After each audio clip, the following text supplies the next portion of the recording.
ପାଟଣା ଟାଙ୍ଗରପଡ଼ାରେ ପାଣି ପାଇଁ ରାସ୍ତା ରୋକ। କେନ୍ଦୁଝର ଜିଲ୍ଲା ପାଟଣା ବ୍ଲକ ଟାଙ୍ଗରପଡ଼ା ପଞ୍ଚାୟତ ଟାଙ୍ଗରପଡ଼ା ଗ୍ରାମରେ ଦୀର୍ଘ ଦିନ ଧରି ପାନୀୟ ଜଳ ସମସ୍ୟା ଲାଗି ରହିଥିବାରୁ ଆଜି ସକାଳୁ ମହିଳାମାନେ ଗରା ବାଲ୍ଟି ରଖି ରାସ୍ତା ଅବରୋଧ କରିଥିଲେ। ତେବେ ବହୁ ସମୟ ପରେ ପ୍ରଶାସନର ହସ୍ତକ୍ଷେପ ଯୋଗୁଁ ରାସ୍ତା ରୋକ ହଟିଥିଲା। ରଞ୍ଜନ ବାରିଙ୍କ ରିପୋର୍ଟ, କେଡି ବିଜୁଳିଆ।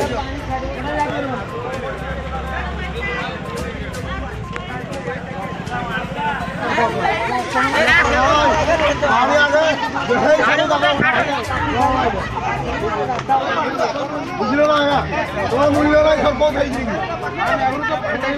ତମ ଭଳିଆ ସରପଞ୍ଚ